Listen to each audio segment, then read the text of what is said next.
देखिए, पुलिस के पास 22 अप्रैल को एक जानकारी प्राप्त हुई। डायल 112 पे इंफॉर्मेशन आई कि एक महिला की डेड बॉडी सब्जी मंडी बल्लभगढ़ में के बारे में इंफॉर्मेशन आई, जिस संबंध में मौके के ऊपर पुलिस जो कंसर्न पुलिस स्टेशन की टीम थी बल्लभगढ़ की, उन्होंने जाके मौका संभाला और जो डेड बॉडी थी उसको पोस्टमार्टम के लिए फिर बाद में भेजा गया।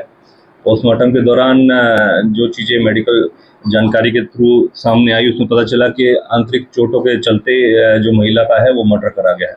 उस संबंध में मर्डर के धाराओं के तहत केस रजिस्टर्ड करा गया बल्लभगढ़ सिटी पुलिस स्टेशन के अंदर, और उसी के ऊपर हमारे कमिश्नर पुलिस श्री सत्येंद्र गुप्ता साहब ने टीमों का गठन करा और जो डीसीपी क्राइम है राजेश मोहन, उनके मार्गदर्शन दिशा निर्देश पर टीमों ने काम करना शुरू करा क्राइम ब्रांच की।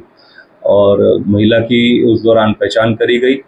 महिला की पहचान जो उसके बारे में पता चला कि फिरोज़ा है, लगभग 40 से 45 वर्षीय फिरोज़ा उर्फ आरती। ये पश्चिम बंगाल की रिहायशी थी। पिछले 25 साल से लगभग फरीदाबाद के अंदर रह रही थी और लगभग 2000 के अंदर इसने एक मुकेश नाम के व्यक्ति जो बुलंदशहर का था उसके साथ शादी करी, कोर्ट मैरिज करी गाजियाबाद के अंदर। काफ़ी साल उसके साथ रहने के बाद लगभग 14-15 साल से फिर ये उससे अलग हो गई और उसके बाद ये एक सन्नी नाम के शख्स के साथ जो यहाँ फरीदाबाद का लोकल था उसी के साथ टच में रही और उसके साथ इसके संबंध रहे। और सन्नी का भाई राकेश और एक वीरू, ये भी उसके साथ टच में रहे। इन मीनवाइल जो सन्नी है और राकेश है उनकी डेथ हो गई और जो वीरू है ये उसके साथ निरंतर संपर्क में रही। जब से जो वीरू है कुछ साल पहले, आज से 3-4 साल पहले किसी एनडीपीएस के मामले में जुडिशियल कस्टडी में था।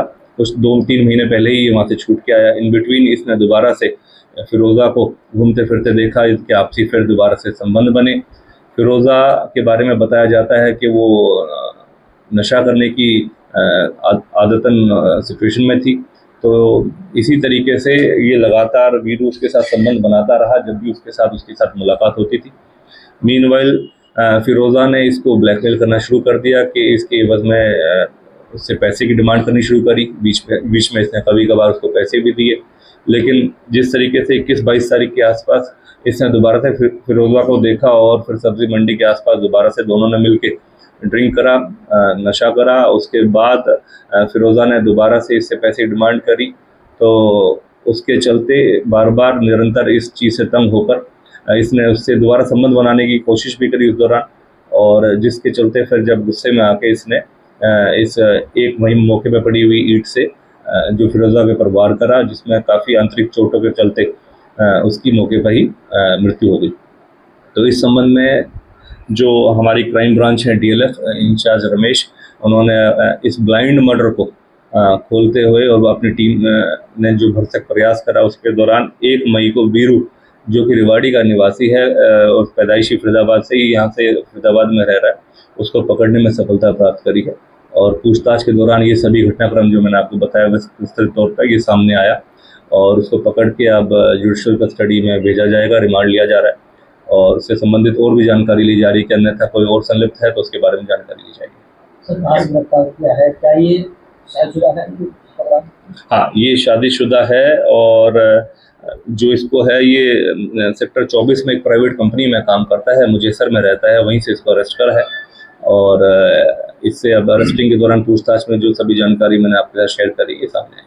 के रूप में इसने सिर्फ ईंट का इस्तेमाल किया था? मौके से जो ईंट है उसका इस्तेमाल करके मल्टीपल इंजरीज जो महिला को पहुंचाई गई है और जिसके दौरान जो मेडिकल पोस्टमार्टम रिपोर्ट में जो चीज़ें सामने आई कि आंतरिक चोटों के चलते उसकी डेथ हुई। सिर में मारी या मल्टीपल इंजरीज हैं, उसमें सिर में भी हैं और मल्टीपल और पूरी बॉडी के ऊपर इंजरी।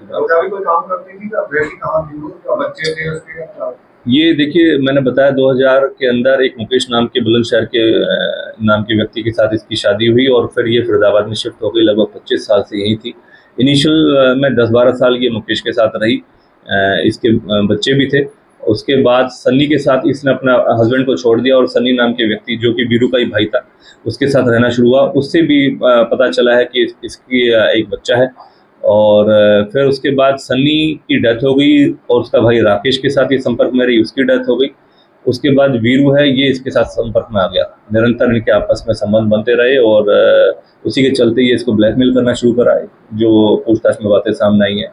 और आवेश में आके उन सभी घटनाक्रम को देखते हुए इसने इस घटनाक्रम को अंजाम दे दिया। ये जो डेथ बता रहे हैं आप, 2 भाइयों की हुई है, तो ये तीसरा पकड़ा गया, क्या कोई पीछे कोई संबंध इस तरह है, कैसे हुई, क्या हुआ जानकारी? लगभग जो बताया जा रहा है कि पिछले 12 से 13 साल पहले ये सन्नी के संपर्क में आ गई थी, उसी के साथ रहना शुरू कर दिया था और फिर चलते हुए सन्नी की डेथ हो गई। मीनवाइल फिर राकेश के संबंध में आई, राकेश की भी डेथ हो गई और लगातार फिर वीरू जब से इनको जानता था, तो अब वीरू इसके साथ निरंतर संपर्क में था और इस तरह की घटनाक्रम जो मौके पे जब बताया मैंने, वीरू को इसने ब्लैकमेल करना शुरू कर दिया, पुलिस का डर दिखाना शुरू करा कि भी मुझे पैसे दे, इस तरीके की बात जो सामने आई है।